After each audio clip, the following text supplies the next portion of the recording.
ಎಲ್ರಿಗೂ ನಮಸ್ಕಾರ. ಮ್ಯಾಮ್ಸ್ ನೀತಿ ಚಾನೆಲ್ಗೆ ನಿಮ್ಮೆಲ್ಲರಿಗೂ ಸ್ವಾಗತ.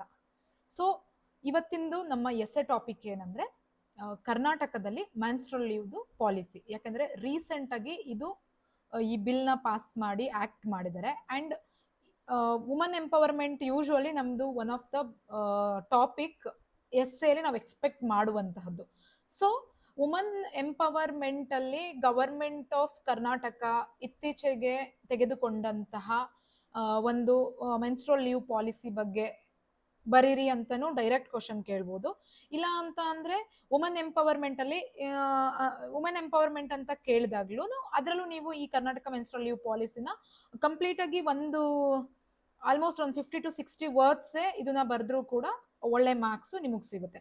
ಡೈರೆಕ್ಟ್ ಕ್ವಶನ್ ಕೇಳಿದ್ರು ಇಲ್ಲ ವುಮನ್ ಎಂಪವರ್ಮೆಂಟ್ ಜೆಂಡರ್ ಇಕ್ವಾಲಿಟಿ ಏನ್ರ ಮೇಲೆ ಕ್ವಶನ್ ಕೇಳಿದ್ರು ಈ ಟಾಪಿಕ್ ತುಂಬಾ ಇಂಪಾರ್ಟೆಂಟ್. ಸೊ ನೋಡ್ತಾ ಹೋಗೋಣ ಏನಿದೆ ಇದರಲ್ಲಿ ಅಂತ. ಕರ್ನಾಟಕದ ಋತುಚಕ್ರ ಅಥವಾ ಮುಟ್ಟಿನ ರಜಾ ನೀತಿ. ಸೊ ರೀಸೆಂಟ್ ಆಗಿ ಅಂದ್ರೆ ಮೊನ್ನೆ October 2025 the Karnataka cabinet approved the policy. ಆ ಪಾಲಿಸಿಯಲ್ಲಿ ಏನಿದೆ ಅಂದ್ರೆ 12 ದಿನಗಳು 12 days leave for every employee, whether woman employee ಅವರು ಪ್ರೈವೇಟ್ ಅಲ್ಲಿ ವರ್ಕ್ ಮಾಡಲಿ ಅಥವಾ public sector. Private plus public ಇದು ಇಂಪಾರ್ಟೆಂಟ್, ವೆರಿ ಇಂಪಾರ್ಟೆಂಟ್. ಯಾಕಂದ್ರೆ ಇಂಡಿಯಾದಲ್ಲೇ ಕರ್ನಾಟಕ ಈಸ್ ದ ಒಂದೇ ಒಂದು ಸ್ಟೇಟ್ ಬೋತ್ ಪ್ರೈವೇಟ್ ಮತ್ತೆ ಪಬ್ಲಿಕ್ ಸೆಕ್ಟರ್ ಎರಡರಲ್ಲೂ ಕೂಡ ಲೀವ್ ಕೊಟ್ಟಿರೋದು. ಇದು ತುಂಬಾ ಇಂಪಾರ್ಟೆಂಟ್. ಪ್ರೈವೇಟ್ ಅಂಡ್ ಪಬ್ಲಿಕ್ ಎಲ್ಲೆಲ್ಲಿ ಸಿಗುತ್ತೆ? ಸರ್ಕಾರಿ ಕಚೇರಿಗಳು, ಗಾರ್ಮೆಂಟ್, ಐಟಿ ಮತ್ತು ಖಾಸಗಿ ಅಂದ್ರೆ ಯಾವ್ದಾದ್ರು ಸ್ಮಾಲ್ ಕಂಪ್ನೀಸ್ ಇರುತ್ತಲ್ಲ ಅಲ್ಲಿ ಎಲ್ಲಾ ಕಡೆನೂ ಕೂಡ. ಇದ್ರದ್ದು ಮೇನ್ ಅಜೆಂಡಾ ಏನು? 12 ದಿನ ರಜಾ ಕೊಡಕ್ಕೆ. ಅದು ಪೇಡ್ ಲೀವ್ಸ್, ಇದು ವಿತೌಟ್ ಪೇ ಇಲ್ಲ. ಮಹಿಳೆಯರ ಆರೋಗ್ಯವನ್ನು ಬೆಂಬಲಿಸುವುದು. So for example as a woman we suffer in that 3 days a month. It's not easy to cope up with the office work as well as a household work. Actually ಹಿಂದಿನ ಕಾಲದಲ್ಲಿ ಇದ್ರ ಬಗ್ಗೆ ಎಲ್ಲರೂ ಕೇಳಿರ್ತೀರಾ ಅನ್ಸುತ್ತೆ. ವುಮನ್ಗೆ ಮುಟ್ಟಾದ ದಿನ ಅಥವಾ ಅವರಿಗೆ ಪೀರಿಯಡ್ಸ್ ಆಗಿರೋ ದಿನ 3 days ಮನೆಯಿಂದ ಹೊರಗಡೆ ಕೂರಿಸಿ ಊಟ ಕೊಡ್ತಾ ಇದ್ರು. ಅಂದ್ರೆ ಮನೆ ಒಳಗೆ ಬಿಡ್ತಾ ಇರ್ಲಿಲ್ಲ. ಸೊ ಅದನ್ನ ಒಂದು ಟ್ಯಾಬೋ ರೀತಿ ಕನ್ವರ್ಟ್ ಮಾಡ್ಬಿಟ್ರು ಲೇಟರ್ ಡೇಸ್ ಅಲ್ಲಿ. ಬಟ್ ನನಗೆ ಇವಾಗ ಏನ್ ಅನ್ನಿಸ್ತಿದೆ ಅಂದ್ರೆ ಆ 3 days ಅಲ್ಲಿ ಹಿರಿಕರು ಆ ಹೆಂಗಸು ಅಥವಾ ಆ ಹೆಣ್ಣು 3 ದಿನ ರೆಸ್ಟ್ ಮಾಡ್ಲಿ. ಈಗ ಮನೆ ಒಳಗ್ ಕರ್ಕೊಂಡ್ರೆ ಮನೆ ಕೆಲಸ ಮಾಡ್ಬೇಕಾಗತ್ತೆ ಅಥವಾ ಹೊಲದ ಕೆಲಸ ಮಾಡ್ಬೇಕಾಗತ್ತೆ ಅಂತ ಹೇಳಿ ಅವ್ರಿಗೊಂದು ಸಪ್ರೇಟ್ ಅಥವಾ ಮನೆ ಹಿಂದೆ ಅಥವಾ ಒಂದು ಸಪ್ರೇಟ್ ಜಾಗ ಮಾಡಿ ಕೂರಿಸ್ತಿದ್ರು. ಅಂದ್ರೆ ರಾಜಸ್ಥಾನ್ ಕಡೆ ಎಲ್ಲ ಊರಿಂದ ಹೊರಗಡೆ ಕೂರಿಸ್ತಿದ್ರಂತೆ. ನಾನು ಅದನ್ನ ಅಪ್ರಿಶಿಯೇಟ್ ಮಾಡೋದಿಲ್ಲ. ಬಟ್ ಇಲ್ಲಿ ಸದರ್ನ್ ಸ್ಟೇಟ್ಸ್ ಅಲ್ಲಿ ಯೂಶುವಲಿ ಮನೆಯಿಂದ ಹೊರಗಡೆ ಅವರಿಗೆ ಸಪ್ರೇಟ್ ಒಂದು ಒಳ್ಳೆ ಬೆಡ್ ಮತ್ತೆ ಬ್ಲಾಂಕೆಟ್ ಮತ್ತೆ ಒಳ್ಳೆ ಊಟ 3 ದಿನ ಕೊಡ್ತಿದ್ರು. ನನಗೆ ಈಗ ಏನ್ ಅನ್ಸುತ್ತೆ ಅಂದ್ರೆ ಅವರು ಪಾಸಿಟಿವ್ ವೇ ಅಲ್ಲಿ ಕೊಡ್ತಿದ್ದನ್ನ ನಮ್ ಜನರು ಅದನ್ನ ಹೊರಗಿಡೋದು ಅಂತ ಏನಾದ್ರು ತಗೊಂಡ್ರಾ ಅನ್ನೋ ಡೌಟು ಬರ್ತಿದೆ ನನ್ಗೆ. ಬಿಕಾಸ್ ಆ 3 ದಿನದಲ್ಲಿ ಅವಳು ಚೆನ್ನಾಗಿ ತಿಂದು ಮತ್ತೆ ಇನ್ನ ಉಳಿದಿರೋ 25 ದಿನಗಳು ಮನೆಗೆ ಕೆಲಸ ಮಾಡ್ಲಿ ಅಥವಾ ಆ ತರ ಏನಾದ್ರು ಐಡಿಯಾ ಇದ್ರೂ ಇರಬಹುದಲ್ವಾ? ನಾವು ಆ ತರ ಅವಾಗ ಯೋಚನೆ ಮಾಡಿರ್ಲಿಲ್ಲ.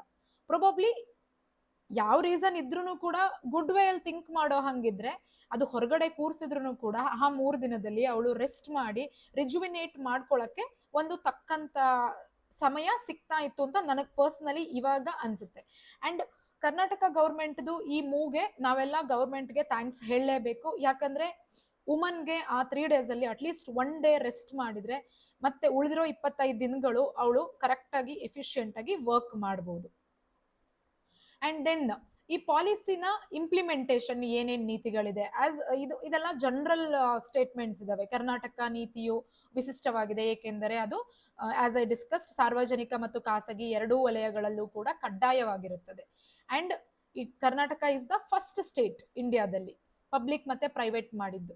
ಈ ಒಂದು 1999ರಲ್ಲಿ ಬಿಹಾರ್ ಮಾಡಿತ್ತು. 1992ರಲ್ಲಿ Bihar was the first state. But ಇದು ಕೇವಲ ಪಬ್ಲಿಕ್ ಎಂಪ್ಲಾಯೀಸ್ಗೆ ಮಾತ್ರ, ಅಂದ್ರೆ ಗವರ್ಮೆಂಟ್ ಎಂಪ್ಲಾಯೀಸ್ಗೆ. ಈ ಪಾಲಿಸಿಯಿಂದ ಏನು ಅಂತ ಅಂದ್ರೆ ಲಿಂಗ ತಾರತಮ್ಯ ಇರೋದಿಲ್ಲ. ಅಂದ್ರೆ ಏನು ಅಂತಂದ್ರೆ ಇವಾಗ ವುಮನ್‌ಗೆ ಸ್ವಲ್ಪ ಹೆಸಿಟೇಟ್ ಇರುತ್ತೆ ರಜಾ ತಗೊಳಕ್ಕೆ. ಯಾಕಂದ್ರೆ ಎಂಪ್ಲಾಯರು ಏನಮ್ಮ ನಿಂದು ಪ್ರತಿ ದಿನಾನೂ ಇದೇ ಆಗೋಯ್ತು, ಪ್ರತಿ ತಿಂಗಳು ನಿಂಗೆ ರಜಾ ಬೇಕಾ ಅಂತ ಕೊಂಕ್ ಮಾತಾಡೋದು it's pretty common. Especially private sector ಅಲ್ಲಿ ಈ ತರ ಎಲ್ಲ ಮಾತುಗಳು ಬರುತ್ತೆ. ಬಟ್ ಇನ್ ಮುಂದೆ ಆ ತರ ಸ್ಟಿಗ್ಮಾ ಆಗ್ಲಿ ಇನ್ನೊಂದಾಗ್ಲಿ ಹೆಣ್ಮಕ್ಳು ಧೈರ್ಯದಿಂದ ಅವ್ರದ್ದು ಹಕ್ಕನ್ನ ಕೇಳಬಹುದು. ಅಂಡ್ ಇಂಥ ಸೆನ್ಸಿಟಿವ್ ವಿಚಾರಗಳಲ್ಲಿ ಹೆಣ್ಣು ಗಂಡು ಅನ್ನೋ ತಾರತಮ್ಯ ಇಲ್ಲದೆ ಒಬ್ಬ ಉತ್ತಮ ಪುರುಷ ಅದನ್ನ ಅರ್ಥ ಮಾಡ್ಕೊಬೇಕು ಅನ್ನೋದು ಎಲ್ಲಾ ಹೆಣ್ಮಕ್ಳದು ಒಂದು ಆಸೆ ಆಗಿರುತ್ತೆ. ಅಟ್ಲೀಸ್ಟ್ ನಮ್ ಸಿಚುವೇಶನ್ ಅಥವಾ ನಮ್ ಕಷ್ಟನ ಇವ್ರು ಅರ್ಥ ಮಾಡ್ಕೊಳ್ಳಿ ಅಂತ. ಆ ಅರ್ಥ ಮಾಡ್ಕೊಳ್ದೆ ಇರೋ ಫೇಲ್ ಆಗಿರೋದಕ್ಕೆ ಸಮಾಜ ಗೌರ್ಮೆಂಟ್ ಈ ತರದೆಲ್ಲ ಪಾಲಿಸಿನ ತರಬೇಕಾಗುತ್ತೆ. ಸೊ ನೀವು ಇದನ್ನ ಒಂದ್ಸಲ ನಾನು ಇದನ್ನ ಓದ್ಕೊಳ್ಳಿ ನೀವು ಏನಿದೆ ಅಂತ. It's what ever I explained ಅದೇ ಇಲ್ಲಿ ಬರ್ದಿದ್ದೀನಿ ಅಷ್ಟೇ. ಸೊ ಇದರಲ್ಲಿ ಬೆನಿಫಿಟ್ಸ್ ಯಾರ್ಯಾರಿಗಿದೆ ಅಂತಂದ್ರೆ ಆಲ್ಮೋಸ್ಟ್ 50 ಲ್ಯಾಕ್ ವುಮನ್ಗೆ ಇದು ಬೆನಿಫಿಟ್ ಇದೆ ಕರ್ನಾಟಕದಲ್ಲಿ. 50 ಲ್ಯಾಕ್ ವುಮನ್ ಯಾರು ಸಾರ್ವಜನಿಕ ಮತ್ತು ಖಾಸಗಿ ವಲಯದಲ್ಲಿ ವರ್ಕ್ ಮಾಡ್ತಿದ್ದಾರೆ ಅವರಿಗೋಸ್ಕರ ಮಾಡ್ದಂಗಿದೆ. 50 ಲಕ್ಷ ಜನರಿಗೆ ಹೆಲ್ಪ್ ಆಗುತ್ತೆ ಅಂದ್ರೆ it's a very good policy ಇದು. ಮತ್ತೆ ಇದು as I discussed gender sensitivity ಮತ್ತೆ inclusive work environment providing dignity acknowledging the women health need.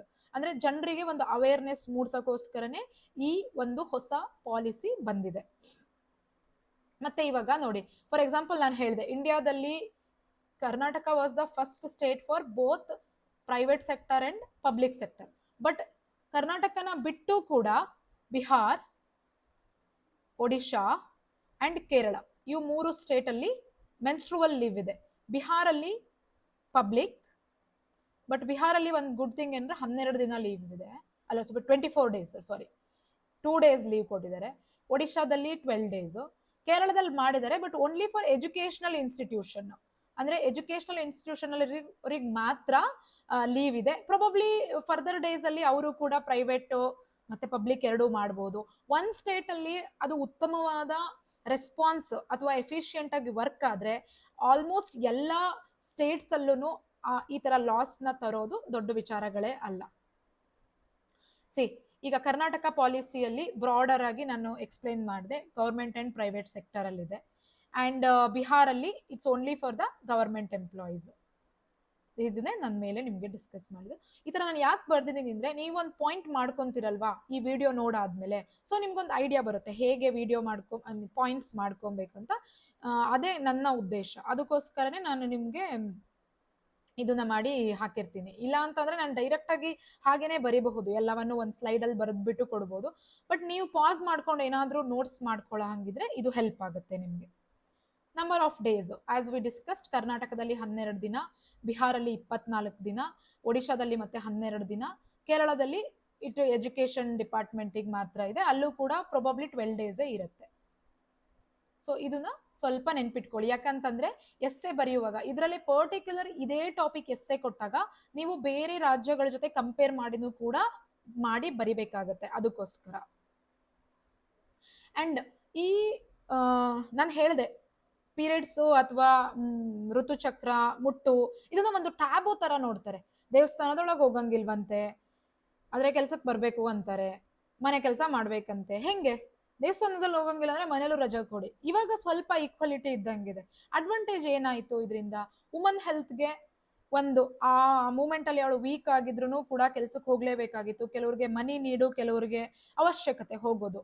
So ಅದನ್ನ ಈಗ ವುಮನ್ ಹೆಲ್ತ್ ನ ರೆಕಗ್ನೈಸ್ ಮಾಡಿದ್ದಾರೆ. ಮತ್ತೆ ಜೆಂಡರ್ ಇಕ್ವಾಲಿಟಿ ಮತ್ತೆ ಡಿಗ್ನಿಟಿ ಎಟ್ ದ ವರ್ಕ್, ಮಹಿಳಾ ಉದ್ಯೋಗಿಗಳ ಹಾಜರಾತಿ ಮತ್ತೆ ನೈತಿಕತೆ ಧಾರಣ ಶಕ್ತಿಯನ್ನು ಸುಧಾರಿಸಬಹುದು. ಇತರ ರಾಜ್ಯಗಳು ಮತ್ತು ವಲಯಗಳಿಗೆ ಮಾನದಂಡ ಮತ್ತು ಮಾದರಿಯಾಗಿ ಕಾರ್ಯನಿರ್ವಹಿಸಬಹುದು. ಇದು ಇದ್ರದ್ದು ಅಡ್ವಾಂಟೇಜ್. ಚಾಲೆಂಜಸ್ ಏನು? ಉದ್ಯೋಗದಾತರು ಮಹಿಳೆಯರಿಗೆ ನೇಮಕಾತಿಯಲ್ಲಿ ನೋಡಿ, ಈಗ ಫಾರ್ ಎಕ್ಸಾಂಪಲ್ ಈಗ ಬಾಸ್ ಅಥವಾ ಎಂಪ್ಲಾಯರ್ ಏನ್ ಮಾಡ್ತಾನೆ ಹೇಳಿ, ಅಯ್ಯೋ ಇವ್ರಿಗೆ ನಾವು ಆಲ್ರೆಡಿ 2 ದಿನ ನಾವು ವೀಕ್ಲಿ ಲೀವ್ ಕೊಡ್ತೀವಿ, ಇನ್ನ ಟೋಟಲ್ ಒಂದು 9 ಲೀವ್ ಅಂಡ್ 1 ಪೇಡ್ ಲೀವ್ ಕೊಡ್ಬೇಕು. ಈಗ 50-50 ವುಮನ್ ಏನಾದ್ರು ಹೈಯರ್ ಮಾಡ್ಕೊಂತಿದ್ರೆ ಅವರು 70-30 ಇಳಿಸ್ಬೋದು. ಇದು ಡಿಸ್ಅಡ್ವಾಂಟೇಜ್. ಅಂದ್ರೆ ಸೆನ್ಸಿಟಿವಿಟಿ ಇರೋ ಯಾವುದೇ ಕಂಪನಿ ಆಗ್ಲಿ ಯಾವುದೇ ಗಂಡ್ಸ್ ಆಗ್ಲಿ ಈ ತರ ಮಾಡೋದಿಲ್ಲ. ಬಟ್ ಅವರಿಗೆ ಅವ್ರದ್ದು ಪ್ರಾಫಿಟೇ ಇಂಪಾರ್ಟೆಂಟು ಅನ್ನೋರಿದ್ರೆ ಈ ತರ ಮಾಡ್ತಾರೆ. ಅದಕ್ಕೆ ಯಾರು ಏನು ಮಾಡೋಕ್ಕಾಗೋದಿಲ್ಲ. ನಿಮ್ಗೆ ಅನ್ನಿಸ್ಬೋದು ನಾನು ಹೇಳ್ತಾ ಇರೋದು ಈ ಮ್ಯಾಮ್ ಏನಪ್ಪಾ ಹಿಂಗ್ ಮಾತಾಡ್ತಿದಾರೆ ಅಂತ ಅನ್ನಿಸ್ಬೋದು. But that is the thing what is happening in the society, which ನಮಗಿಷ್ಟನೋ ಕಷ್ಟನೋ ಅಕ್ಸೆಪ್ಟ್ ಮಾಡ್ಕೊಬೇಕಾಗತ್ತೆ ಕೆಲವು. ಯಾಕಂದ್ರೆ ವುಮನ್ಗೆ ಫಾರ್ ಎಕ್ಸಾಂಪಲ್ ಮ್ಯಾರಿಡ್ ವುಮನ್ ನ ಹೊಸದಾಗಿ ಕೆಲ್ಸಕ್ಕೆ ತಗೊಳಕ್ಕೆ ಹಿಂದೆ ಮುಂದೆ ನೋಡ್ತಾರೆ, ಯಾಕೆಂದ್ರೆ ಅವಳಿಗೆ ಮೆಟರ್ನಿಟಿ ಬೆನಿಫಿಟ್ ಕೊಡ್ಬೇಕಾಗುತ್ತೆ ಅಂತ. This all the things are happening in the society. ಇವೊಂದು ನಮಗ್ ಗೊತ್ತಿದ್ರು ಕೂಡ ನಾವು ಅಕ್ಸೆಪ್ಟ್ ಮಾಡ್ಕೊಳಕ್ ರೆಡಿ ಆಗ್ತಿಲ್ಲ. ಬಟ್ ಅದನ್ನ ನೋಡಿ ಚಾಲೆಂಜ್ ಅಲ್ಲಿ ಅದು ಒಂದಿದೆ. The policy would reinforce stereotypes, example women are weak or less dependable, ಅದೊಂದು. Implementation in small or informal work place might lag. For example ಇವಾಗ ಏನಂತಂದ್ರೆ ಚಿಕ್ಕ ಚಿಕ್ಕ ಕಂಪ್ನಿಗಳಲ್ಲಿ ಒಂದ್ 4-5 ಜನ ವುಮನ್ ಇರ್ತಾರೆ, ಅವರಿಗೆ 4 ಜನಕ್ಕೂ ಒಂದ್ ತಿಂಗಳಲ್ಲಿ ಒಂದ್ ರಜಾ ಕೊಡೋದು ಕಷ್ಟನೇ ಆಗ್ಬೋದು, ನಾನು ಇಲ್ಲ ಅಂತ ಹೇಳ್ತಾ ಇಲ್ಲ. ಅವ್ರಿಗೆ ಕಷ್ಟ ಆಗುತ್ತೆ, ಬಟ್ ಆರೋಗ್ಯಕ್ಕಿಂತ ಹೆಚ್ಚಿಂದು ಯಾವುದೇ ಇಲ್ಲ. ಇವತ್ತಿನ ಕಾಲಕ್ಕೆ health is wealth. So healthy ಆಗಿದ್ರೆ ಮಾತ್ರ ನಾವು ಒಳ್ಳೆ ಪ್ರೊಡಕ್ಟಿವಿಟಿನ ತೆಗಿಬಹುದು. The risk of abuse misuse needing medical proof which adds the burden. See ಮುಟ್ಟಿಂದಕ್ಕೆಲ್ಲ ಅವರು ಕೇಳಂಗಿಲ್ಲ, ಬಟ್ ಕೇಳಿದ್ರೆ ಕಷ್ಟ ಆಗುತ್ತೆ. And then cultural resistance in work places about taking leave for periods. ಅಂದ್ರೆ ಸಿ ಈಗಿನ ಜನರೇಷನ್ ಅಲ್ಲೂ ಕೂಡ ಪೀರಿಯಡ್ಸ್ ಬಗ್ಗೆ ಓಪನ್ ಆಗಿ ಮಾತಾಡ್ತಾ ಇಲ್ಲ ಅಂತಂದ್ರೆ ನಾವ್ ಅರ್ಥ ಮಾಡ್ಕೊಳ್ಳಿ ಎಷ್ಟು ಹಿಂದುಳಿದಿದೀವಿ ಅಂತ. It's just a natural thing. ಅದಕ್ಕೂ ಕೂಡ ನಾವು ಹೆಸಿಟೇಟ್ ಮಾಡ್ಕೊಬೇಕಾಗಿದೆ ಈಗ. ಸೊ ಇದೆಲ್ಲವನ್ನು ಹೋಗ್ಲಾಡ್ಸಕ್ಕೋಸ್ಕರನೇ ಕರ್ನಾಟಕ ಗವರ್ಮೆಂಟ್ ಈ ನೀತಿನ ತಂದಿರೋದು. ಅದು both government and private sector. It's a very good move from the current government. We should really thankful to them. So ಈ ಎಸ್ಸೆನ ನೀವು ಎಕ್ಸ್ಪೆಕ್ಟ್ ಮಾಡಬಹುದು PSIಗೆ, ಯಾಕಂದ್ರೆ ತುಂಬಾ ಇಂಪಾರ್ಟೆಂಟ್ ಎಸ್ಸೆ, ತುಂಬಾ ಸೆನ್ಸಿಟಿವ್ ಎಸ್ಸೆ.